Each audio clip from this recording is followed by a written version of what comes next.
Bigla, narinig ang malakas na sigaw ni Naan, ano ang nangyayari sa anak niya? Huwag niya siyang takutin. Hindi ba siya gumaling? Bakit nagsimula na naman? Tumingin ang protagonist sa bintana at nagtaka kung ano ang mali sa kanya. Binisik ni Han ng may takot, samuka ng napakaraming dugo ang anak ni Uncle. Mamamatay ba siya? Sumagot ang protagonist ng pabulong. Hindi, ayos lang ang lahat. Huwag siyang tumingin. Naisip niya na ang kanyang mga sintomas ay pareho ng mga taong kumain ng irradiated na gulay. Talaga bang mabilis na naubos ang pagkain na iyon? Teka, hindi ba ito isang magandang test subject? Makakaligtas ba siya sa kanyang mga carrot? Ngayon makikita nila ang epekto.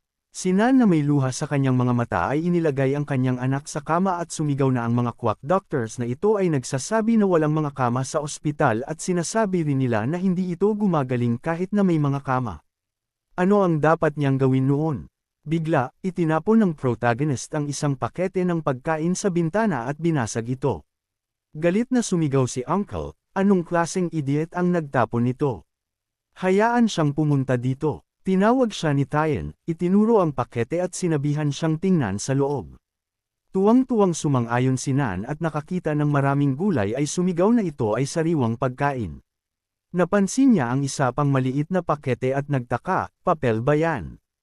Isang carrot sa loob, tila nakasulat sa papel. Kung ayaw niyang mamatay ang kanyang anak, hayaan siyang ibigay ito sa kanya.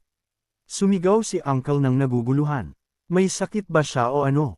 Hindi nila magagamot ang anak niya sa ospital at nagbibigay siya ng ilang carrot. Kahit na may sariwang gulay, ano ang pinagkaiba? Kawawa ang anak niya, siya'y isang walang kwentang ama. Mahinang kinuha ni Tyen ang kanyang kamay at sinabing gusto niyang subukan. Kung hihiga lang siya ng ganito, mamamatay siya at gusto niyang mabuhay. Pinunasan ni Nan ang kanyang luha at sumigaw na totoo iyon. Hindi naman siya gagaling sa ospital. Hindi niya kayang panuulin siyang mamatay sa kanyang mga bisig. Kinuha niya ang carrot, inilapit ito sa kanyang bibig, at sumigaw para kumagat siya agad. Kumagat si Tyen at pagkaraan ng ilang sandali ay nagsimulang dumura ng maraming dugo. Di nagtagal, naramdaman niyang mas gumaling siya. Nagsimulang magsaya si Nan na gumaling na ang kanyang anak. Narinig ng protagonist na nakatayo sa kalye ang lahat ng ito at ngumiti tulad ng biglang may isa sa mga ilaw ang umilo at naisip niyang naibalik na ang kuryente. Kaya dapat may signal din. Kinuha niya ang kanyang telepono at sinubukang tawagan si Lin. Pagkatapos ng ilang beep, sinabi ng operator na ang tinawag na party ay pansamantalang hindi magagamit. Hayaan siyang tumawag muli mamaya. Sa sandaling iyon, tumunog ang telepono ni Lin, ngunit wala siyang malay. Ang dalawang lalaki mula sa kumpanya ng Tyen na dumukot sa kanya ay nakaupo sa harap na upuan ng kotse. Nagtanong ang isa sa kanila kung ano ang maingay, kaninong telepono ang tumutunog. Kinuha niya ang kanyang telepono at sinabi ng may ngiti na may koneksyon. Sumagot ang isa na sa babae iyon sa likod. Hayaan siyang patayin ang telepono nito. Nagtanong ang lalaki kung gaano karaming pagkain ang makukuha nila pagkatapos ng paghahatid nito. Sumagot ang isa na tiyak na tatagal ito ng ilang buwan. Tumawa siya at masayang sinabi na siya ay isang tunay na lalaki. Ano sa tingin niya ang kailangan nila ng lahat ng mga taong ito? Sumagot ang lalaki, wala akong pakialam. Binayaran siya, kaya hayaan siyang gawin ang kanyang trabaho ng tahimik. Pagkaraan ng ilang sandali, sa kotse ng protagonist, masayang sinabi ni Han na ang kanyang kuya ay napaka-cool. Nakita niya si Tyen na dumura ng napakaraming dugo, ngunit pagkatapos kumain ng isang carrot, gumaling agad siya. Siya ay abo at pagkatapos ay biglang naging asol. Napaka-cool. Nagsimulang magfantasya ang babae tungkol sa kung paano niya lalabanan ang mga bandido. Naisip ng protagonist ng may ngiti na sobra siyang mahilig sa cartoons dahil kumikilos siya tulad ng isang karakter mula doon. Bigla, isang mutated na unggoy ang kumapit sa kanilang bubong. Tuwang-tuwang sumigaw ang protagonist na hayaan siyang kumapit ng mahigpit. Nagpabilis siya, lumabas sa kalsada, nag-break dito, at pagkatapos ay kumuha siya ng baril at gumawa ng control shot. Lumabas ang protagonist sa kotse at pagkatapos suriin ang bangkay ng hayop ay napansin ang isang hindi maunawaan na numero sa bangkay. Nagtaka siya kung saan ito nagmula sa katawan ng unggoy. Walang mga nurseries o zoos sa lugar. Mayroon lamang isang kumpanya ng parmasyutiko na Tyen Run sa malapit. Pagkaraan ng ilang sandali, bumalik sila sa bahay. Nakatayo sa beranda, sinabi ng protagonist na ang kanyang kapatid ay dapat pumunta at manood ng mga karton at marami pa siyang gagawin. Umakyat siya sa attic kay Bai, lumapit sa hala, nagsuot ng guwantes, at kinuha ang hilang carrot. Binuksan ng protagonist ang bibig ng aso, pinakain ito ng carrot, at naisip na maaari pa itong magpagaling ng pagkalason mula sa irradiated na gulay. Maaari siyang bumalik sa dati niyang sarili. Kahit pagkatapos ng ganitong pagkain, hindi gumaling ang aso. Sa oras na ito, si Han na nanunood ng TV ay natakot sa bagyo at naisip na medyo natatakot siya. Bakit hindi pa bumabalik ang kanyang kuya? Kailangan niya siyang hanapin. Tumakbo ang babae sa attic at nakita ang likod ng protagonist ay nagpasya na takutin siya. Bigla siyang sumugod sa kanya, ngunit pagkatapos ay nakita ang bangkay ni Bai na aso.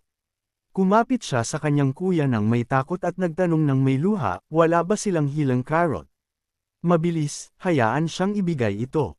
Sa aso, paliwanag ng protagonist na hindi niya iligtas ng mga carrot ang mutated na organismo. Si Han ay hysterical, sumisigaw, sinasabing ayaw niyang mamatay si Bai. Pagkaraan ng ilang sandali, gumawa sila ng libingan para sa aso sa ilalim ng isang puno. Kinuha ng babae ang kamay ng kanyang kuya na may malungkot na tingin. Nabanggit ng protagonist na lumalamig na. Dapat silang bumalik. Pagdating sa bahay, tinawag siya ng protagonist upang kumain dahil ito ang kanyang paboritong pagkain. Nakita na patuloy na nanunood ng TV si Han na may malungkot na tingin at walang interes, malakas siyang nagbuntong hininga. Nagbigay ng utos ang protagonist sa aso na manatili dito kasama niya. Pagkaraan ng ilang sandali, dumating ang isang abiso na ang mga anti-radiation crops ay hinog na. Pakiusap hayaan siyang anihin sa lalong madaling panahon. Pumunta ang protagonist sa farm, inani ang ani, at nakatanggap ng 500 kilo ng anti-radiation crop pati na rin ang 10 kilo ng hilang crop. Ipinagpalit niya ang mga produkto para sa points at in-upgrade ang sira-sirang greenhouse sa level 2, isang ordinaryong greenhouse. Bigla, lumabas ang isang babala na ang kanyang shelter protection level ay 3. Ang shelter ay maaari lamang magprotekta laban sa paglusob ng maliliit na wild animals. Ang antas ng panganib ay labis na mataas. Inirerekomenda na gumawa ng defense system sa lalong madaling panahon. Naisip ng protagonist, well, totoo yan. Ang kailangan gawin ngayon ay taasan ang farm security level. Sa antas ng mga crops na kasalukuyan niyang lumalaki, hindi siya makakakuha ng maraming points. Ngunit ang isyong ito ay maaaring ipagpaliban muna.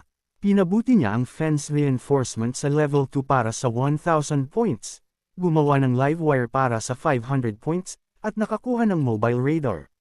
Pagkatapos nito, naisip ng protagonist na hindi sapat ang points. Kailangan niyang kumuha ng isang robot protector para kay Han. Bigla, napansin niya ang isang robot para sa 3,500 points at nagtaka kung ano ang nawawala sa kanya. Kung ibenta niya ang mga supply ng pagkain mula sa bodega, dapat ay sapat na. Kung wala siyang anumang points, kailangan lang niyang kumita pa. Ngunit sa ngayon, kukunin niya ito. Bumili ang protagonist ng level 1 hummingbird robot. Ayon sa mga katangian nito, mayroon itong mga sumusunod, bilis. 5. Attack power. 3. Defense 1. Attack method, shot. Bumili rin siya ng level 2 hound robot. Ayon sa mga katangian nito, mayroon itong mga sumusunod, bilis. 4. Attack power, 6. Defense, 5. Attack method, aerosion, shot, bite. Inutusan ng protagonist ang hummingbird na patumbahin ang mga nalalaglag na dahon, at sinundan ng robot ang utos sa isang iglap. Naisip niya ang tungkol sa air patrol at sniper shot na magagamit. Ngayon titingnan niya ang kapangyarihan ng ground attack. Hayaan ang hound model na pasabugan ang bato. Nag-asinta ang robot, sinisingil ang atake, at nagpaputok ng isang malakas na shot, dinudurog ang bato sa maliliit na piraso. Nagulat ang protagonist na isipin na kalmado na siya ngayon. Pagkaraan ng ilang sandali, bumalik siya sa bahay at ipinakita sa kanyang kapatid ang robot dog. Sinabi ng protagonist ng may ngiti, hayaan siyang protektahan siya mula ngayon. Kailangan nating pumili ng isang pangalan para sa kanya. Kumusta ang Bai? Masayang sumang-ayon si Han ng malakas. Sa oras na ito sa Tannen Pharmaceutical Company, isang empleyado ang nagulat sa direktor na ang out of control na samples ay naalis. Tanging ang mga indicator lamang ng sample number 7 ang patuloy na tumataas. Ngayon madali na nitong madudurog o makakagat ang isang 5 mm na makapal na plato. Nagtanong si Leong Chano, presidente ng Tan Pharmaceutical Company, kumusta ang iba pang tanong. Sinabi ng empleyado na ang vice-presidente, si Jen Xiao, ay labis na hindi nasisiyahan na hindi sila nag-donate ng mga medical equipment.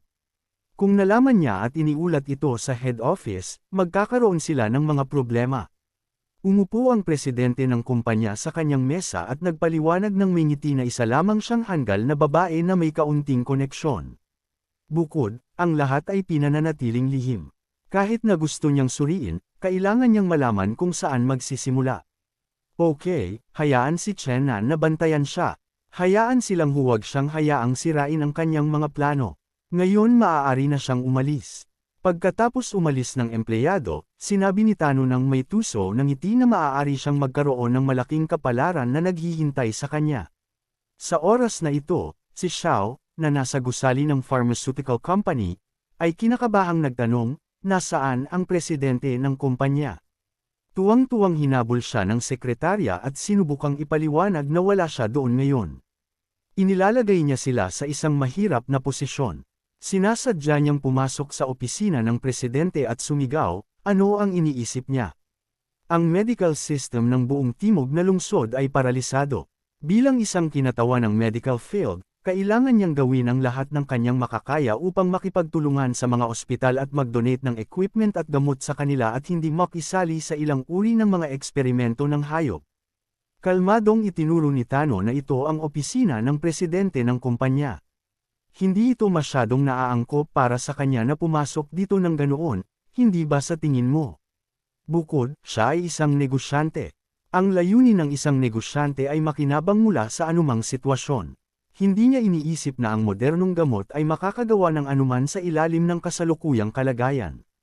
Siya rin ay isang shareholder ng kumpanya at tumatanggap ng dibidendo. Hayaan siyang isipin lamang kung maaari silang makabuo ng isang paraan upang malutas ang problema, anong uri ng gantimpala ang makukuha nila. Agad na kumalma si Xiao at nagtanong ng may ngiti. Ibig sabihin ba nagkaroon siya ng pag-unlad sa kanyang pananaliksik? Maging ang Yanhuang Federal na gobyerno ay hindi makapagbigay ng impormasyon tungkol sa epektibong gamot. Sa kasong iyon, dapat siyang maglakad sa paligid ng lab. Si Tan Yu, nang hindi nagpapakita ng anumang kaguluhan, ay nagtanong ng may tensyon, posible bang gawin ito ng mabilis? Kung mas nakipagtulungan siya at nagbigay ng mga manggagawa para sa proyektong ito, ang pag-unlad ay magiging mas mabilis. Nagbabala si Xiao na pupunta siya sa lab mamaya upang makita kung nasaan sila. Maaari lamang siyang makipagtulungan pagkatapos suriin ang pag-unlad, tama ba? Sumagot ang presidente na palagi siyang malugod na tinatanggap. Magpapadala siya ng isang tao upang bigyan siya ng briefing. Umalis ang vice-presidente sa opisina at sinalubong sa koridor ng isang katulong.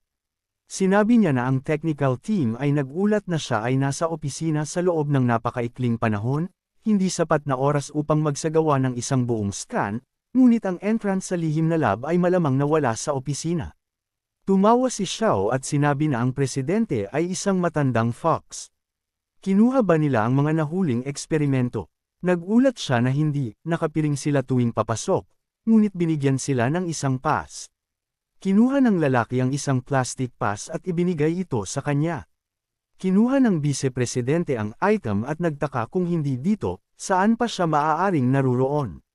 Kung ang pinakamapanganib na lugar ay dapat na ang pinakaligtas, talaga. Pagkaraan ng ilang sandali, si Totso, ang manager, ang nagdala sa kanya sa lab at nabanggit na sasamahan niya siya ngayon at sasabihin sa kanya ang tungkol sa pananaliksik. Sumang-ayon si Xiao at sinabi na titingnan muna nila ang pag-unlad ng mga test subjects. Dinala niya siya sa isang malaking test tube at ipinaliwanag na ito ang numero 7, ang nag-iisa sa mga test subjects na hindi nagalit. Ang kanyang lakas ay tumaas ng 10 tiklop. Bagaman hindi siya magiging uhaw sa dugo at baliw tulad ng mga nabigong samples, hindi pa rin siya matatag at medyo aggressive. Bigla, tumakbo sa kanya ang isa pang manggagawa at binulong ang ilang impormasyon sa isang natakot na boses. Nagtanong si Sue nang may takot kung paano ito nangyari. Sumagot siya na wala silang pagpipilian. Pakiusap hayaan siyang pumunta at tingnan ng mabilis. Ipinaliwanag ng manager ng tuwang-tuwa na humihingi siya ng paumanhin, ngunit mayroong isang emergency, kaya hindi na niya siya masasamahan pa. Hihilingin niya sa kanyang kasamahan na palitan siya. Sumagot ang vice-presidente na okay lang, isa lamang itong gawain sa trabaho. Titingnan niya ang paligid sandali at pagkatapos ay aalis. Tumutol si Sue, sinasabing labag ito sa mga patakaran. Ngumiti si Xiao at sinabi na ang lugar na ito ay ganap na nasa ilalim ng video surveillance. Ano pa ang inaalala nila? Hayaan siyang umalis ng mabilis. Ito ay urgent. Nagsimulang umalis ang manager, sumisigaw pagkatapos niya na patuloy silang magmamonitor sa kanyang kaligtasan. Pagkatapos nilang umalis, ikinonekta ng babae ang koneksyon sa earpiece at inutusan silang magsimula. Sa oras na ito, tinakpan ng hacker ang surveillance system at nagulat na handa na ang lahat. Inutusan ni Xiao siyang maghanap ng nakatagong pasukan. Nagsimula siyang ipaliwanag na sa sulok sa hilagang silangan, mayroong isang lukab sa dingding. Maaaring kailangan itong pindutin. Mayroon pa siyang 30 minuto. Sinundan ni Xiao ang kanyang mga tagubilin at pumasok sa lihim na silid ng laboratorio. Nagtanong ang hacker kung ano ang naruroon. Sumagot siya na mas masahol ang lahat kaysa sa inaasahan niya. Nagtanong siya kung kailangan niyang humingi ng suporta mula sa head office. Pinigilan siya ng vice-presidente at tumingin sa malaking flask kasama si Jong Lin, ang ex-girlfriend ng protagonist. Nanginginig ang kanyang mga binti at sinabi na ang presidente ng kumpanyang ito ay isang bastardo. Pagkaraan ng ilang sandali, nakatanggap ang protagonist ng mga abiso na ang kanyang anti-radiation core ay hinog na. Dumating si Han upang tulungan siya at tumayo lamang ng may paghanga. Tinawag niya siya at sinabing dapat siyang tumulong sa kanya ng mabilis. Mas mabilis silang matapos, mas mabilis silang makakain. Nagsimulang tumulong ang babae sa pag-aani ng ani at kinuha ang isang tala ng mais, sumigaw na gusto niyang prituhin ito. Nagtanong ang protagonist ng may ngiti, nagutom ba siya ng mabilis? Sumagot siya ng pagod na siya ay gutom na gutom kaya wala siyang lakas upang anihin ang mais. Hiniling ng protagonist na magdala siya ng tuyong panggatong at nabanggit na ipiprito niya ang mais sa langis para sa kanya.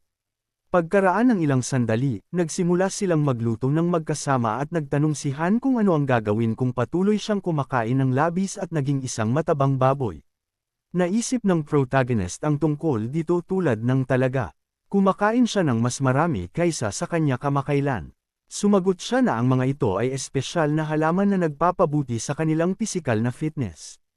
Kapag lumaki ang katawan, nangangailangan ito ng mas maraming nutrients. Dahil lumalaki siya, hindi siya tataba kung kumain siya ng kaunti pa. Kumalma si Han at nagsimulang kumain ng mais. Tiningnan ng protagonist ang kanyang stats at naisip na kumakain sila ng anti-radiation vegetables sa loob ng ilang araw at ang kanilang stats ay kapansin-pansing tumaas. Kung magpapatuloy siya ng ganito, hindi siya magiging tulad ng isang bodybuilder, tama ba? Bakit siya gumagawa ng mga bagay? Sumigaw ang babae ng may paghanga na. Ang pritong mais ay napakasarap. Ngumiti ang protagonist at sumagot na ipiprito niya siya ng isa pa na may spices. Naisip niya na sa gayong shelter, kahit na patuloy na lumaki ang kanyang gana, magpapalago lang siya ng mas maraming pagkain. Bigla, lumabas ang isang system notification na may isang bisita ang dumating upang bumisita sa kanila. Nagulat ang protagonist na isipin kung sino ang bumibisita sa kanya sa ganoong oras. Tiningnan niya ang mga CCTV camera at nagtaka, si Tien ba iyon? Dinala ba niya ang pagkain na ibinigay niya sa kanila? Pagkaraan ng ilang sandali, pumunta ang protagonist sa tarangkahan at nagtanong kung ano ang nangyayari. Ngumiti siya at sinabi na 2 araw na ang nakalipas, binigyan niya sila ng instant noodles. Sinabi ni Father na kailangan niyang magpasalamat sa kanya. Sa sandaling mayroon silang pagkain, dinala niya ito sa kanya. Ngumiti ang protagonist at naisip, ito ang pagkain na ibinigay niya sa kanila. Ngunit nangangahulugan iyon na tumulong siya sa kanila ng may dahilan. Kinuha niya ang bag at nagtanong kung saan niya nakuha ang lahat ng pagkain na ito. Tuwang-tuwang sumagot si Tien na sa totoo lang, natagpuan nila ito sa bakuran ng kanilang bahay. Marahil ay may ilang kamag-anak o isang mabait na tao lamang ang nag-iwan nito para sa kanila. Sa pangkalahatan, bilang karagdagan sa pasasalamat, gusto niyang humingi ng pabor. Narinig niya na ang isang bagong supply point ay nagbukas sa mga suburbs ng Nunang, at marami pa ring supply doon. Nais niyang hiramin ang kanyang kotse upang mamili. Ngumiti ang protagonist at binigyan siya ng go signal upang kunin ang kotse. Tuwang-tuwang idinagdag ni Tyen na hindi pa rin siya nakakakuha ng kanyang driving license at ang supply point na iyon ay nasa gitna ng wala. Mahabang daan doon. Hindi niya siya patatigilan, pakiusap. Naisip ng protagonist na kailangan niya ng kotse na may driver. Nagplano siyang pumunta sa supply point muli noong nakaraang araw upang mag-scout sa sitwasyon, ngunit naantala siya ng mga bagay sa farm. Binalaan niya siya sa tamang oras upang bigyan siya ng biyahe. Mayroong mga mechanical guards sa bahay, kaya kalmado rin siya tungkol kay Han. Sa lakas ni B, hindi na kailangang mag-alala, kahit na makalusot ang isang grupo ng mga kaaway. Sumang-ayon ang protagonist sa kanyang kahilingan at idinagdag na sila ay matandang kakilala. Tutal, ngunit kailangan niyang bumalik bago tanghali upang pakainin ang kanyang kapatid. Masayang sumigaw si Tyen, okay. Hiniling ng protagonist na maghintay siya doon dahil kailangan niyang dalhin ang kotse. Pagkaraan ng ilang sandali, lumapit siya sa kotse at sinabi sa babae na dapat siyang maging mabuti at huwag pumunta kahit saan. Hayaan siyang huwag magbukas ng pinto para sa sinuman. Babalik siya sa lalong madaling panahon. Sumang-ayon si Han at masayang idinagdag na hindi siya dapat mag-alala. Napakalakas ni Dubai. Nagtanong ang protagonist kung kailan siya naging Dubai. Ipinaliwanag niya na ito ay isang pinabuting bersyon.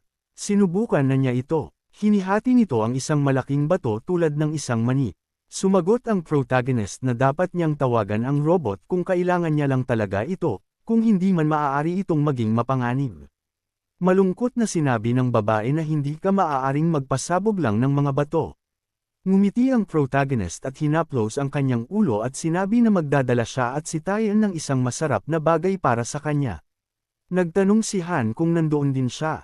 Gusto niya siyang kamustahin. Kinuha ng protagonist ang kanyang pisngi at nagtanong kung saan siya pupunta. Hindi ka maaaring sumama kay B at ipakita siya sa mga estranghero. Galit na sumigaw si Han na alam niya. Siya ay 6 na taong gulang na. Hindi siya isang maliit na bata, ngunit sa bahay wala siyang makakausap. Maliban sa kanya, binigyan siya ng protagonist ng pahintulot, inilagay siya sa harap na upuan, at nagmaneho hanggang sa tarangkahan. Si Tyen, nakikita ang isang maliit na babae sa harap na upuan, ay sumigaw ng naguguluhan. Kinuha ng protagonist ang kanyang ulo at sinabi sa kanya na lumabas at hayaan siyang umupo. Mas maaga siyang umalis, mas maaga siyang babalik at magluto ng makakain para sa kanya. Lumabas si Han sa kotse at nagrereklamo, sinasabing hindi pa siya tapos. Kaya manunood siya ng mga karton. Pagkaraan ng ilang sandali, nasa kalsada na, nagsimulang mag-isip ang protagonist na ang kanyang kapatid ay isang demonyo. Alam niyang hindi niya kayang isara ang kanyang bibig. Nagtanong si Tyen kung ayos lang bang iwan si Han mag-isa sa bahay. May kaguluhan sa paligid ngayon. Paano kung may ilang masamang tao ang pumasok sa farm? Sumagot ang protagonist na siya ay isang ordinaryong magsasaka. Wala siyang pera o pagkain. Sino ang gugustuhin na pumasok sa kanilang bahay? Nagtanong siya kung nag-iwan ba siya ng anuman upang protektahan ang kanyang sarili. Ipinaliwanag ng protagonist na siya ay 7 taong gulang lamang. Hindi niya magagamit ito. Naisip niya na ngayon kailangan niyang maghanap ng isang lugar na mas ligtas kaysa sa farm. Idinagdag ng protagonist na nag-install siya ng kuryente sa tarangkahan ng farm, kaya walang sinuman ang makakapasok, kaya hindi na kailangang mag-alala. Tumawa si Tyen at sinabing kalmado na siya noon. Bigla siyang kinuha ang kanyang telepono at nagsimulang magsulat ng isang bagay. Tiningnan siya ng protagonist nang may pagdududa, ngunit sinubukan niyang bigyang katwiran ang kanyang sarili. Sinasabing natatakot siya na baka hindi siya magkaroon ng sapat na pera. Kaya nagtanong siya sa isang kaibigan. Tahimik na nagsimulang magduda ang protagonist ng isang bagay. Sa oras na ito sa bahay, si Han na nakaupo sa harap ng TV ay sumigaw, Rainbow Squad, atake. Ang dilaw na lemon ay naging ginintuang. Tama iyan. Ang kapatid ni Tyen ay maaari ring magbago ng kulay. Siya rin ba ay isang miyembro ng Rainbow Squad? Ang huling beses na nakita niya at ng protagonist siya ay berde, at sa oras na ito siya ay naging pula. Napaka-cool. Sa oras na ito, ibinigay ng protagonist sa kanya ang isang tumpok ng pera at sinabi, hayaan siyang kunin ito. Wala rin siyang maraming pera, ngunit hayaan siyang kunin ito. Tuwang-tuwang nagsimulang tumanggi si Tyen, sinasabing marami na siyang naitulong sa kanila. Paano niya kukunin ang pera niya, din? Pinindot ng protagonist ang kanyang kamay gamit ang pera sa kanyang dibdib at tiwala na sinabi, hayaan siyang kunin ito. Tama na ang pag-uusap, kailangan niyang bantayan ang kalsada. Tuwang-tuwa siyang sumagot na tiyak na babayaran niya siya para sa kanyang tulong. Pagkaraan ng ilang sandali, ipinadala ng navigator na sa 300 metro, dapat siyang lumiko sa kanan. May 200 metro na natitira hanggang sa crossroads. Sa 100 metro, hayaan siyang lumiko sa kanan. Bigla, takot na sinunggaban ni Tyen ng manibela at sinabi ng mingiti na tila ang kalsada sa kanan ay naharangan. Mas mabuting lumibot sila sa kaliwa. Inalis ng protagonist ang kanyang kamay at sumagot na madalas siyang nagmamaneho sa kalsada na ito at ito ang pangunahing kalsada sa nayon. Tanging isang malaking natural na kalamidad lamang ang makakaharang sa lugar na ito. Paano niya nalaman ang tungkol dito? Takot na nagbigay ng dahilan si Tyen na sinabi sa kanya ng isang kaibigan. Nagtanong ang protagonist na may seryosong mukha. Aling kaibigan? Hayaan siyang tawagan siya ngayon. Nagtanong siya ng tuwang-tuwa. Bakit niya ito tinatanong? Hindi siya sasaktan. Kailangan nilang lumiko sa kanan ngayon, kung hindi man mahuhuli sila. Hayaan siyang maniwala sa kanya sa oras na ito. Tahimik na lumiko sa kaliwa ang protagonist. Sa oras na ito, si Chanan, isang ahente ng isang pharmaceutical company na nanunood ng kotse sa pamamagitan ng radar, ay nakita ang kotse na lumiko sa kaliwa at sumigaw ng galit, sinasabing alam niyang may mangyayari. Sumigaw ang isa sa kanyang mga katulong na naglakas loob ang bastardo na ito na linlanggan sila. Nagtanong ang isa pa, ano ang gagawin nila ngayon? Iritado siyang sumagot, sinasabing mabuti na naghanda siya para dito. Hayaan silang tandaan kung saan nagpunta ang target. Kailangan nilang pigilan siya. Sinabi ni President Tano na kailangan silang buhay. Hayaan silang ipitin siya. Harangan siya mula sa harap at likod gamit ang pangalawang grupo. Makikita nila kung maaari silang lumipad palayo sa kanila. Sa oras na ito sa kotse, tensyon na nagtanong ang protagonist kung ano ang nangyayari. Nagsimulang humingi ng tawad si Tyen at ipinaliwanag na pinagtaksilan niya siya. Wala siyang pagpipilian. Banihag nila ang kanyang ama. Tuwang-tuwang sumigaw ang protagonist, hayaan siyang kumalma muna. Sino sila at ano ang gusto nila? Hysterically siyang sumagot na sila ang mga tao mula sa tanan. Nalaman nila na mayroon siyang gamot na maaaring magpagaling sa nahawahan at pinilit siyang ilabas ito mula sa farm.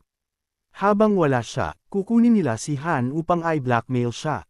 Lubos na natakot ang protagonist at sumigaw na 6 na taong gulang lamang siya. Okay, siya ngunit kinikidnap nila ang isang 6 na taong gulang na bata. Si Tyen na may luha ay sumagot na hindi niya alam na pagbabantaan nila siya ng buhay ng kanyang ama. Wala siyang pagpipilian. Bigla, isa pang kotse ang lumabas sa likod nila at nagsimula ang paghabol. Sumigaw siya nang may takot na naabutan na nila sila. Inutusan siya ng protagonist ng may hindi kapani-paniwalang galit na manahimik. Kaya iyon pala ang dahilan kung bakit niya hinihingi ang lahat ng impormasyong ito ng mas maaga. Ang lahat ay upang malaman ang sitwasyon sa farm para sa kanila at kinuha niya ang kanyang telepono upang ibigay sa kanila ang impormasyong ito. Takot na sinabi ni Tyen na siya ay nagkasala sa harap niya. Hayaan siyang ibigay lang sa kanila ang gamot. Masyado silang marami. Hindi sila makakatakas. Galit na sinabi ng protagonist na labis siyang nabigo. Hindi niya gustong maging malupit, ngunit umakyat sila kay Han. Nagsimulang umiyak ang lalaki, sinasabing pinagsisihan niya ito pabalik noong kinuha nila ang kanyang ama, ngunit wala siyang daan pabalik. Malapit na nilang abutin sila. Hinihiling niya sa kanya na ibigay sa kanila ang gamot. Nagbabala ang protagonist na makikitungo siya sa kanya mamaya, ngunit dapat nilang sisihin ang kanilang sarili. Huwag man lang silang mangarap na umalis sa farm ng buhay. Ang katawan ng protagonist ay naging electrified, at mula sa malakas na paghawak, ang manibela ng kotse ay nagsimulang magkawatak-watek sa maliliit na piraso. Hindi pa nagtagal bago ito, masayang sumigaw si Naan, aking anak. Sa wakas ay natauhan na siya. Paano niya siya natakot? Sumagot siya na buhay siya.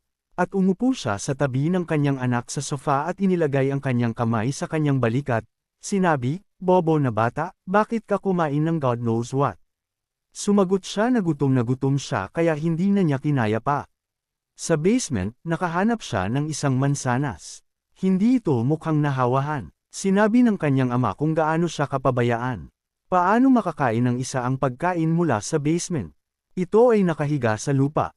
Idinagdag niya na kumain lamang sila ng lugaw sa loob ng ilang araw, kaya nagpa siya siyang kumuha ng rest, kung hindi man ay mamamatay siya sa gutom pa rin. Sinaktan siya ni Nan sa likod at sinabi sa kanya na huwag magsalita ng walang kaparirikan.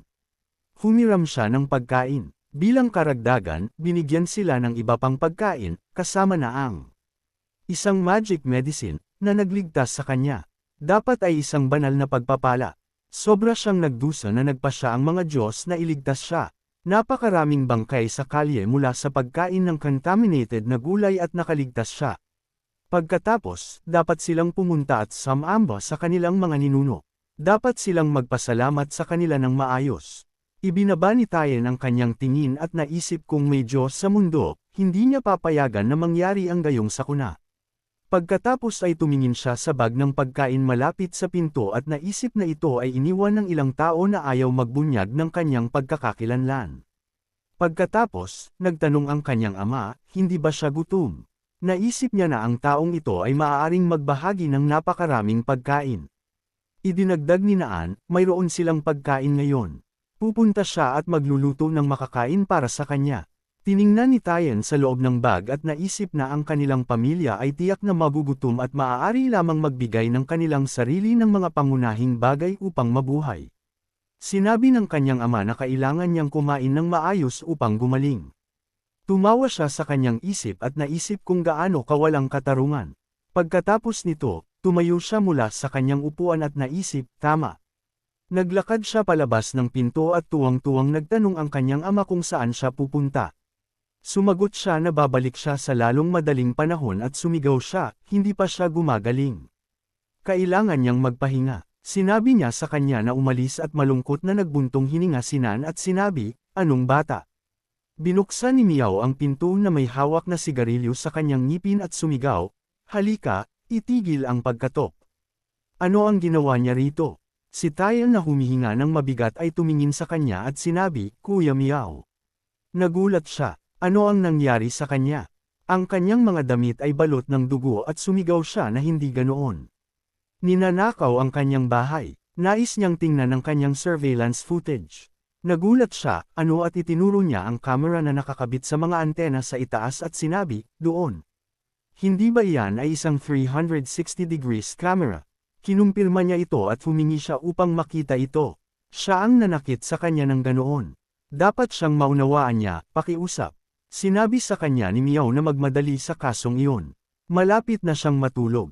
Pagkatapos nito, pumunta sila sa mga monitor at tumingin si Tan sa footage at naisip na ang camera na ito ay kumukuha lamang ng lugar sa pasukan sa kanilang eskinita.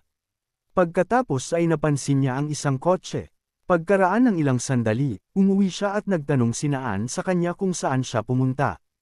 Sumagot siya na alam niya kung sino ang nagligtas sa kanya. Nagulat siya, sino? Sumagot siya na ito ang boss ni Tan. Sinuri lang niya ang footage mula sa mga camera, ang oras ng paglitaw ng kanyang kotse at ang oras na kinuha niya ang gamot ay tumugma. Masayang sumigaw si Nan kung gaano siya kabuting tao. Hindi lamang siya nagbahagi ng kanyang pagkain sa kanila, kundi iniligtas din niya ang kanyang buhay. Pagkatapos nito, sinabi ni Tayen, Father, alam niya na ang kumpanya ng China ay naghahanap ngayon ng epektibong gamot para sa isang mapagbigay na gantimpala. Nagulat siya, ano? Ang bastardo na ito, ano ang binabalak niya? Tumingin siya palayo at sinabi na gusto lang niyang gawing mas madali ang kanilang buhay sa sampe na mundong ito. Gaano katagal tatagal sa kanila ang pagkain na ito? Ano ang gagawin nila kapag tapos na ito? Talaga bang umaasa siyang magtanong muli kay Tanron? Sinampal siya ni Nan sa mukha at sumigaw, ito ba ang kanyang pasasalamat? Paano niya napalaki ang gayong walang kwentang bata? Hayaan siyang subukan lamang na pumunta doon. Babol-iin niya ang kanyang mga binti. Nakikinig ba siya? Pinunasan ni Tyen ang patak ng dugo mula sa kanyang bibig at sinabi, hindi pa rin niya naiintindihan kung anong uri ng sitwasyon ang kinalalagyan nila. Kung gusto nilang mabuhay, maaari lamang silang umasa sa kanilang sarili. Kung hindi nila alagaan ang kanilang sarili, walang gagawa. Sa kasalukuyan, nagmamaneho ang protagonist ng kotse at naisip, hindi maaari. Masyado silang malapit. Walang paraan upang makawala. Masama. Nagmaneho siya diretso patungo sa dalawang kotse na humaharang sa kalsada. Pagkatapos nito, huminto siya ng bigla at isa pang kotse ang hamarang sa kanya mula sa likod. Pagkatapos nito, lumabas ang protagonist sa kotse, sinunggaban si Tyen sa leeg. Nagpakilala si Chenon at idinagdag na nagulat siya sa Tanan Pharmaceutical Company. Gusto lang nila siyang makilala, iyon lang. Alam niya na mayroon siyang gamot na maaaring magpagaling sa nahawahan. Kaya gusto nilang talakayin ang posibilidad ng kooperasyon sa kanya. Isinara niya ang pinto ng kanyang kotse at idinagdag ibinigay niya ang gamot. Nag-aambag sila at nagbahagi ng kita ng maraming pera. Ngumiti ang protagonist at nagtanong paano kung tumanggi siya. Sumagot siya na ngayon mayroon lamang dalawang landas sa harap niya. Ang una ay kusang loob siyang nakikipagtulungan sa kanila. Nagtatrabaho sila ng maayos at masayang kumikita ng pera. Ang pangalawa ay maghahanap sila ng paraan upang mapagsalita siya.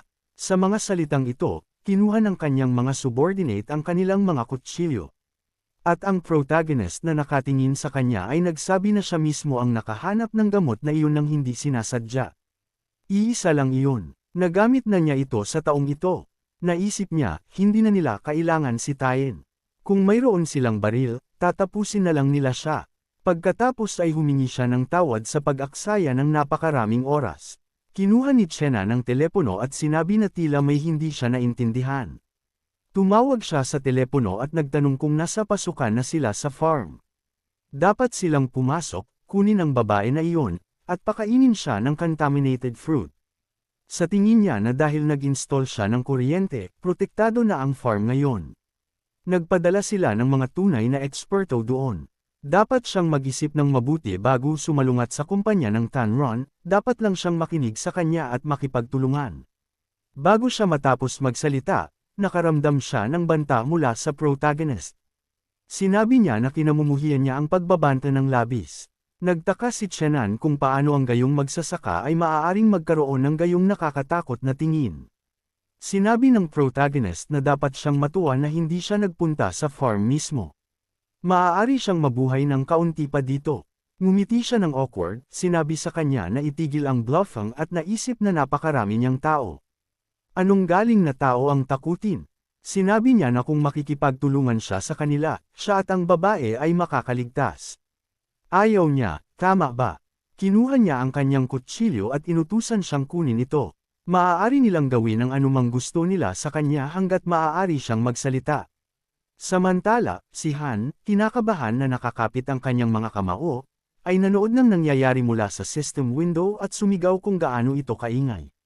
Pababayaan ba nila siyang manood ng karton ng payapa o hindi?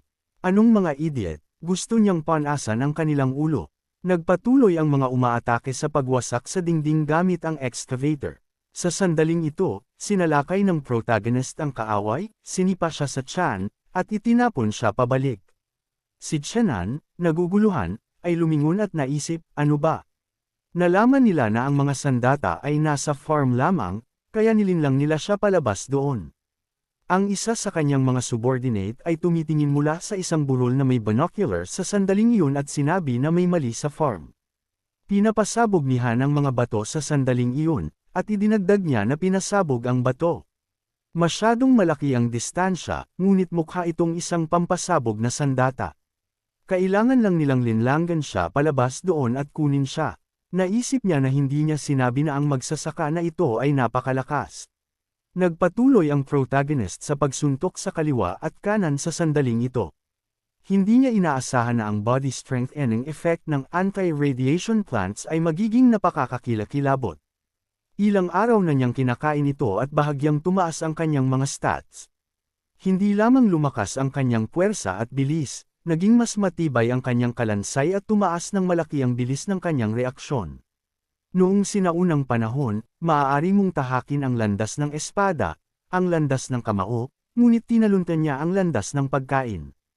Ayan, para sa panimula, tataasan muna niya ang distansya. Pagkatapos, tumalon siya ng ilang hakbang palayo sa kanyang mga kalaban at naisip, tapos na ang pag-check ng stats.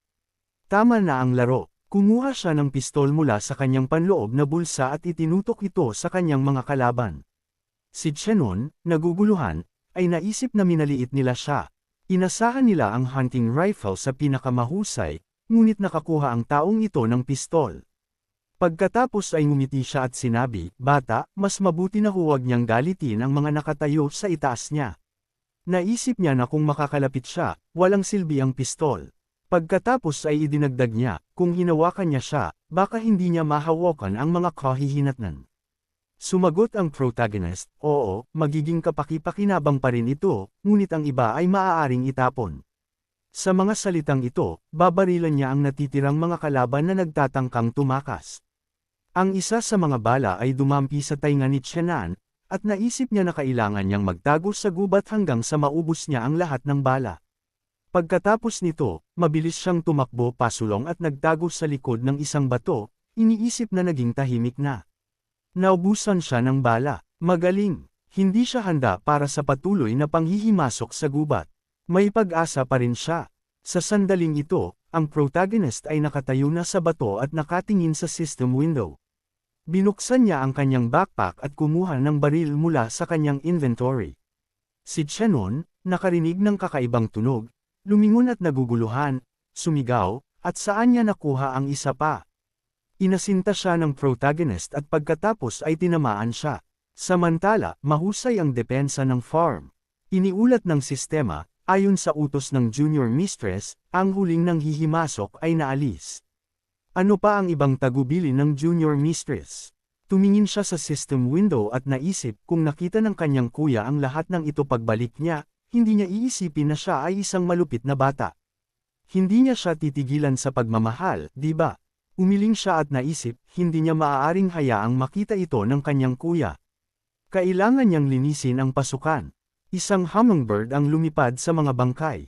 Samantala, si Chenan, medyo bagbog, ay humihinga ng mabigat at sinabi na hindi niya dapat bantaan siya sa bata. Kasalanan niya, nagmamakaawa siya. Kailangan niyang itigil ang pagpapahirap sa kanya. Sasabihin niya ang lahat. Humingi lang siya na iwanan siya. Kinuha ng protagonist ang kanyang kamao at sinabi na hindi niya siya iiwan. Ngunit maaari niyang gawing mabilis ang kanyang kamatayan o maaari niyang bugbugin siya hanggang sa kalahati ng kamatayan, pagalingin siya, at pagkatapos ay magpatuloy muli. Sa anumang kaso, mayroon pa siyang mga bala at oras na natitira. Kailangan niyang pumili. Sinabi niya, sige, kailangan niyang magtanong. Nagtanong ang protagonist, sino ang kanyang amo? Sumagot siya, ang presidente ng Tian, si Leang Chono.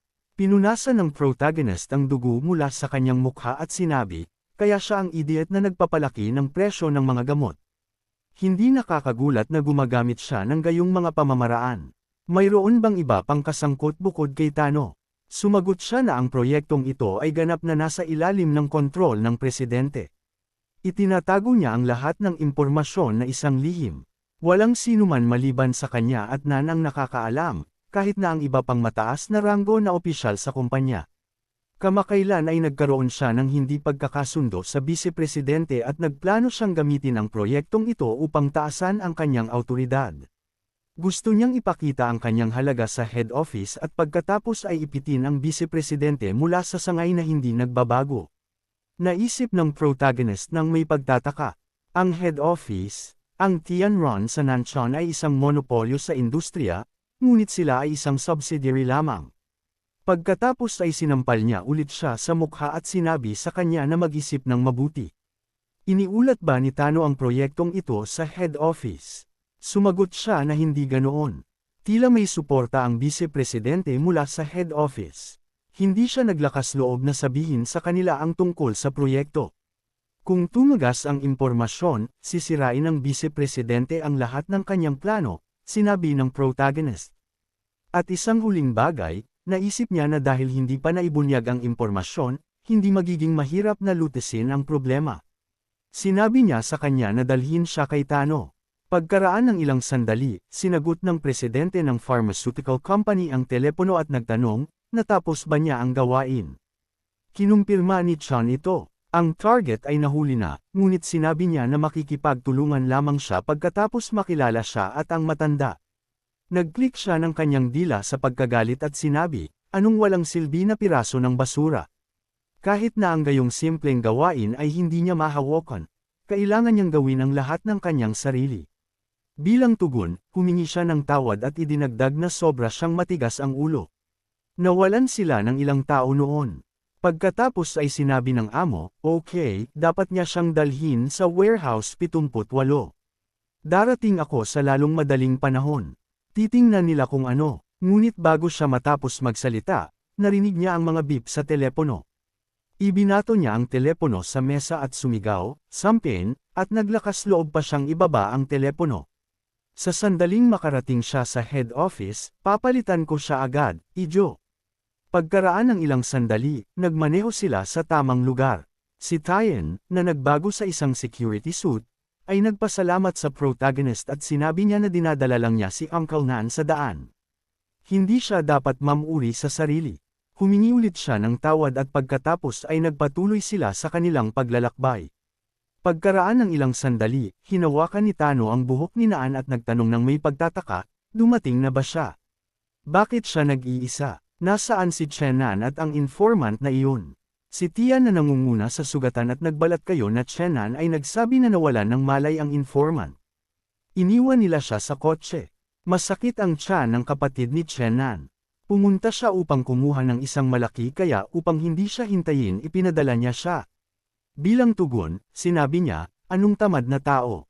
At pagkatapos ay tumawa siya at sumigaw, hindi pa rin siya handang makipagtulungan sa ganitong anyo. Dapat na siyang sumuko. Ang matanda ay nandito. Hahayaan ko siyang umalis sa sandaling sabihin niya ang lahat. Lumabas ang mga luha sa mata ni Nan. Sa isip, nagmamakaawa siya na huwag magsalita. Hindi niya hahayaan silang umalis dito ng buhay. Hindi ganoon. Ungol lamang ang lumabas sa kanyang bibig. At sumigaw ang pinuno ng pharmaceutical company, bobo na matanda, itigil ang pag-ungol. Sinipa niya siya, tinambol siya sa lupa at sinabi sa kanya na kumalma. Pagkatapos nito, tumingin siya kay Tyen at nagtanong, bakit siya nakatayo doon? Kailangan niyang dalhin siya rito. Sa sandaling ito, ang kanyang mga subordinate ay patuloy na binubugbog si Nan at sumigaw siya, anong walang silbi na mga idiot. Ngunit bago siya magulat, ang sapatos ng protagonist ay napunta sa kanyang mukha, at ang mga salamin ay lumipad sa lahat ng direksyon. Naguguluhan ang mga subordinate, sumisigaw, ano? At itinutok ng protagonist ang isang baril sa ulo ni Tano, na pinipilit niya sa lupa, at sinabi, ang pader na ito ay napakaabala na akyatan. Ang mga subordinate ay nataranta at sumigaw. At sumigaw siya na dapat silang lumapit. Lumingon siya at sumigaw, kumusta siya? Nasaan si Chenan? Sampin, ibinenta ba niya ako? Hindi niya dapat ako hawakan. Sinabi ng protagonist, paano siya naging pinuno ng tanan na may ganoong katalinuhan? Ang kaya lang niyang gawin ay maging walang utang na loob. Ang kanyang subordinate ay nandoon. Pagkatapos nito, itinuro niya ang nasugatan na subordinate at sumigaw siya sa pagkainis, siya ay isang idiot. Kung maglakas loob siyang hawakan ako, mamamatay ang matanda na iyon. Ngumiti ang protagonist at sumagot habang sinabi niya, mas mabuting patayin siya kaysa sa isang walang alam na tao. Nagmamakaawa si Tyen na huwag niya itong gawin. Sinabi ni Tano sa kanyang mga subordinate na iligtas siya at patayin si Nan, ngunit sa susunod na segundo, babarilan ng protagonist ang kanyang mga subordinate at sinabi, bobo ba siya? Tumakbo si Tyen sa kanyang mahigpit na nakatali na ama. Pagkatapos nito, nagpaputok ang protagonist at bumagsak si Nan at Tian sa kanyang paanan, sinasabi ang mga salita ng pasasalamat at paghingi ng tawad. Muling nagpasalamat ang tiyuhin sa kanya para sa pag-aayos ng lahat ng ginawa ng kanyang anak. Naiintindihan niya na walang silbi ang paghingi ng tawad, ngunit nagpapasalamat siya sa kanya. Sumagot ang protagonist na hindi siya kailangang humingi ng tawad dahil hindi siya nagkasala ng anuman sa harap niya. Sumagot siya, ngunit siya ang hindi makapigil sa kanyang sariling anak. May kasalanan din siya dito. Ang protagonist na bumaling kay Tyen ay idinagdag na maaari rin siyang tumigil sa paghingi ng tawad kung gusto lang niyang gumaan ang pakiramdam. Hindi siya nararapat sa pagpapatawad. Kung mas maaga niyang naiintindihan ito, mas mabuti. Hindi niya siya hahawakan dahil lang sa walang pangangailangan. Ano ang susunod na gagawin? Kailangan nila. Bago siya matapos, sumigaw si Tyen, wala silang alam. Para dito, maaari siyang maging kalmado. Ngunit ano ang gagawin niya tungkol dito? Sumang-ayon sila sa kanya at sinabi niya na pupunta siya at bubuksan ang kotse. Tumunghay si Naan sa kanya at nagtanong kung ano ang gagawin niya. Nagtanong siya bilang kapalit kung ano pa ang magagawa niya. Malinaw, aalisin niya ang mga bangkay. Pagkatapos nito, itinambak nila ang mga bangkay at bumaling si Tyen sa kanyang ama at nagtanong kung gusto niyang sunugin ang mga bangkay. Sumagot siya na ganoon ang iniisip niya. Nasa gitna sila ng wala. Ang kasong ito ay hindi malulutas ng madali dito. Kinuha niya ang jacket ni Chenan upang hilahin siya sa iba. Ngunit sa sandaling iyon, kumuha siya ng isang piraso ng salamin at sinaksak ito sa binti ni Nan at ngumiti, sinabi na umiwas pa rin siya. Kinakabahang tinawag ni Tyen ang kanyang ama, at sumigaw siya na patay na siya pa rin. Hihilahin niya ang hindi bababa sa isa sa susunod na mundo. Iniyunog niya ulit ang kanyang sandata, ngunit tumayo si Tyen sa kanyang daraanan, bigla, tinakpan ang kanyang ama ng kanyang katawan. Ang isang piraso ng salamin ay tumama sa kanyang dibdib, at sa susunod na segundo, ang protagonist na nagmamaneho ng kotse ay binangga si Chenan at pinilit siya sa dingding sa mataas na bilis. Pagkatapos nito, lumabas siya ng kotse at nakita ang kanyang tiyuhin na hawak ang kanyang anak sa kanyang mga bisig at siya na may huling lakas na bumaling sa protagonist ay sinabi tama si Father. Siya ay walang halaga, hindi siya naging mabuting tao at hindi naglakas loob na maging masama. Dahil sa kanyang kasakiman hinailan niya ang kanyang ama sa isang mapanganib na sitwasyon. Nararapat siya at ngayon binabayaran niya siya. Sa wakas ay gumaan ang pakiramdam niya. Kinuha niya ang kanyang nanginginig na kamao at idinagdag at dapat din siyang magpasalamat kay Han mula sa kanya. Pagkatapos sa bag ng pagkain ay marahil ang kanyang mga candy. Agad na malinaw na gusto ng mga bata ang ganoon. Nagpapasalamat siya sa kanya. Masarap iyon. Pagkatapos nito, sumara ang kanyang mga mata. Yumuko ang kanyang ama sa kanya na may luha sa kanyang mga mata at pagkatapos ay tumayo at naglakad patungo sa katawan ni Chenon. Iniyunog niya ang isang piraso ng salamin at pagkatapos ay naghain ng ilang malalakas na suntok. Pagkaraan ng ilang sandali, lumabas sila ng nasusunog na gusali. Samantala, bumaling ang subordinate kay Miss Rensha. May masamang nangyari. Nakatingin siya sa bintana at may hawak na tasa ng kape sa kanyang mga kamay. Lumingon, nagtanong siya, ano ang nangyari? Hindi siya dapat magmadali. Kailangan niyang kumalma. Sumigaw siya na may balita tungkol kay Tano. Patay na siya. Nanginginig ang kanyang kamay, nag-splash ng ilang patak ng inumin. Pagkaraan ng ilang sandali, pumunta siya sa mga pathologist at nagtanong, natukoy na ba nila? Kinumpirma ito ng isa sa mga doktor, bagaman ang mga bangkay ay malubhang nasira, ngunit sinuri nila ang DNA at dental pool. Ito ay sina Tano at Chenan. Hindi nila nahanap ang iba sa database, at walang sino man ang naiulat na nawawala. Sa kasalukuyan, walang sapat na mapagkukunan ng pulisya upang magsagawa ng investigasyon at matukoy ang mga patay. Sinabi niya, hindi mahalaga. Ito ba ay isang pagpatay o isang aksidente? Sumagot ang doktor na ito ay isang pagpatay. Natagpuan ang mga labi ng bala sa mga katawan ng mga patay. Ang pinagmula ng sunog ay isang kotse. Marahil, pagkatapos ng pagpatay, itinambak ang mga katawan at sinunog ang kotse upang alisin ang mga bakas. Pagkatapos nito, binuksan niya ang tela at tiningnan ang bangkay. Idinagdag ng doktor na mayroon ding mga bakas ng pambubugbog sa ilan sa mga katawan. Kinakabahan siyang naisip, anong uri ng hayop ang kanilang sinagupa. Ngunit sino ang kanyang kalaban? Tiyak si Tan Yu o kumpanya ng Tianon. Kung ang dating, dapat siyang magdiwang na may isang bote ng alak sa gabing iyon, ngunit kung ang huli, kung gayon siya rin ang kanyang kaaway. Pagkaraan ng ilang sandali, bumili ang protagonist ng bomb chip mula sa sistema. Iniulat ng sistema na ang pagbili ay matagumpay. Kinuha niya ito sa kanyang kamay at nagtanong sa kanyang tiyuhin kung sigurado ba siyang gusto niya ng paghihiganti. Kinumpirma niya na gusto niya, kahit na magdulot ito ng kanyang buhay. Sumang-ayon siya sa kanya at sinabi sa kanya na kunin ito. Ikabit niya ito sa likod ng leeg ng kanyang tiyuhin at sinabi na nasira na niya ang lahat ng mga bakas na kaya niya, ngunit hindi siya makapagtitiyak na ang ilang ebidensya na tumuturo sa kanya ay hindi matatagpuan sa tanan. Nagbabala lang siya, hindi niya gusto ang isang pag-uulit ng sitwasyon kay Tyen, at tiyak na ayaw niyang magpaputok nito. Sumagot si Nan na maaari siyang magpahinga ng madali. Samantala, tinawag ng protagonist ang kanyang kapatid at nagtanong kung ano ang ginagawa niya. Si Nan ay tumingin sa mga kaganapan sa farm, naguguluhan. Naisip niya, ang mga braso at binti na ito, kinokontrol ng mechanical dog ang excavator. Tiyak na may mali sa kanyang mga mata. Si Han ay napakaliit ngunit hindi man siya natatakot.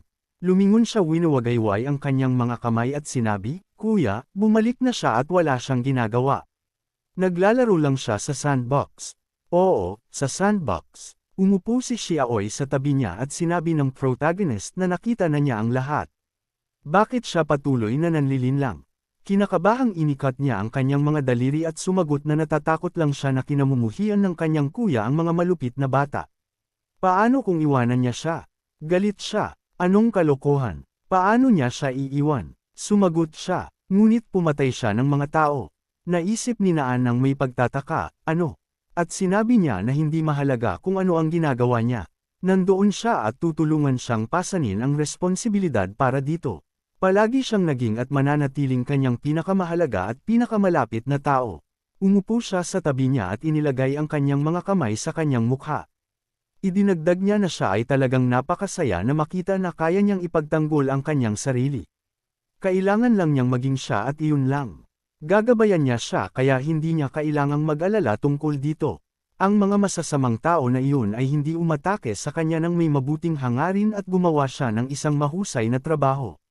Hindi sila nananakit ng ibang tao, ngunit hindi rin nila hahayaan na saktan sila ng sinuman. Sumang-ayon siya sa kanya at sinabi ng may pagka-agresibo na kung may sinuman ang naglakas loob na saktan ang kanyang kuya, sasabugan niya ang kanyang ulo. Tumawa siya at sinabing ganoon din ang gagawin niya. Naisip ni Nan na mabilis na nagbabago ang mundo. Kailangan niyang umangkop ng mas mahusay. Pagkatapos nagtanong ang protagonist, sinabi ba niya na ang mga taong iyon ay naglalabas ng isang hindi kanais-nais na pulang glow at iyon ang dahilan kung bakit inutusan niya na barilin sila sa ulo. Kinuyam niya ang kanyang mga kamao at sinabi na totoo iyon. Sinira din nila ang pinto at pinigilan siyang manood ng karton. Hindi niya gusto ang ganoong uri ng ilaw. Ginagawa siyang kinakabahan. Nagtanong siya, may ilaw ba ang ibang tao? Sinabi niya, oo, ang kuya ay may nakaka-relax na asul na kulay. Si Xia ay may friendly na berdeng kulay. At ang kapatid ni Tyen ay pula din. Si Lolo Nan ay gray na may kaunting green. Nakita rin niya ang mga dumadaan sa kalye. Sila ay gray. Naisip ng protagonist na ang lahat ng mga taong naglalabas ng pulang ilaw ay nagkaisa. Ito ay masamang hangarin kay Han. Pagkatapos kinuha niya ulit ang kanyang mga pisngi at nagtanong, bilang karagdagan sa iba't ibang kulay mula sa mga tao, nakikita ba niya ang iba pa?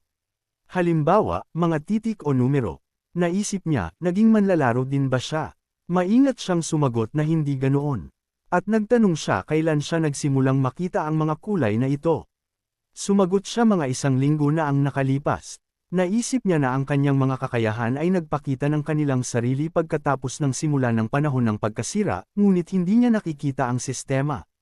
Tiyak na hindi siya isang manlalaro. Nagsimula siyang kurutin ang kanyang mga pisngi at naisip niya, ayan, narito na naman tayo. Sa sandaling mag-isip ang kanyang kuya tungkol sa isang bagay, nagsisimula siyang kurutin ang kanyang mga pisngi. Naisip niya, kung gayon ito ay marahil isang pag-unlad na dulot ng pagkain ng anti-radiation vegetables. Pagkatapos ay ngumiti siya at sinabi ni Han, Kuya, napakatakot niya ngayon. Nagulat siya, tama ba? Masaya lang siya. Iyon ay ang epekto ng mga produkto mula sa sistema ay naiiba mula sa side effect ng isang radiated crops at ang posibilidad ng mutation ay mas mataas din. Kumain siya at si Han ng mga anti-radiation products sa loob ng ilang araw, ngunit ang kanilang mga katawan ay sumailalim na sa kapansin-pansing pagbabago. Maaari na niyang makita ang mga hangarin ng ibang tao. Ang green ay friendliness. Ang gray ay indifference. Ang blue ay relaxation, closeness. Ang red ay masamang hangarin. Hindi ba ito mukhang ang antas ng pagkakaibigan? Siya ay isang buhay na indicator ng emosyon ng tao. Patuloy siyang hawakan ng kanyang mga pisngi at naisip niya na malapit ng mamaga ang kanyang mga pisngi. Naisip ng protagonist na ang kanyang kakayahan ay tinatawag na mata ng katotohanan at ang kakayahan ng kanyang kapatid. Bakit hindi ito tawagin na mata ng mabuti at masama? Pagkatapos nito, ngumiti siya at sinabi, ang galing. Mayroon siyang ganoong kapaki-pakinabang na kakayahan. Nagtanong siya, matutulungan ba niya ako sa hinaharap? Sinabi niya, oo naman. Kung nakakita siya ng isang taong pula, kailangan niyang sabihin agad sa akin. Siya ang kanyang pinakamalakas na katulong. Pagkatapos nito, hinaplos niya ang kanyang ulo at nagtanong kung gutom ba siya. Pupunta siya at magluluto sila ng makakain. Sumang-ayon siya sa kanya. At pagkaraan ng ilang sandali, umupo silang lahat sa mesa. At ang pangunahing karakter, na bumaling sa kanyang kapatid, ay sinabi na si Uncle Nan ay maninirahan na sa kanila. Tutulong din siya sa trabaho sa farm. Idinagdag niya, bagaman hindi niya talaga maintindihan kung ano ang nangyayari ngayon, tungkulin niya iyon. Ano man ang sabihin nila, gagawin niya. Tinaas ni Han ang kanyang mga kamay at masayang sinabi, ang galing. At saan titira si Lolo Nan? Sinabi niya na maaari siyang magtayo ng sarili niyang kubo na dayami sa tabi ng tarangkahan at manirahan doon. Kasabay nito, babantayan niya ang tarangkahan. Nagtanong siya kung si Uncle Nan ay maninirahan sa kanila. At kumusta si Kuya Tien? Sumagot si Nan na pumunta siya sa ibang mundo upang magbayad ng kanyang mga kasalanan. Nagsimula siyang kumain at sinabi, naiintindihan ko. Tila ang nagliliwanag na pulang tao ay gustong saktan ang kuya, ngunit lahat sila ay hindi nabubuhay ng matagal. Ang mga naglakas loob na saktan ang kuya at Shaoy ay puputulan ni Bai ang kanilang ulo. Ngumiti ang protagonist at sinabi, anong maliit na demonyo. Dapat siyang tumuon sa pagkain. Naisip ni Naan na totoo iyon. Hindi ito maaaring maging mas masahol pa kaysa dito. Bukod dito, ang kanyang mga kamay ay nababalutan na ng dugo. Ngayon, ang kanyang tanging layunin ay ipaghiganti ang kanyang anak. Handa siyang maging bantay na aso ng amo ng Tan. Samantala, ang lalaki ay nagsindi ng tabako at nakinig sa balita, na nagsabi na ngayon ay 15 araw na mula ng sakuna. Like, comment, share, and subscribe naman dyan mga ito go. Maraming salamat po.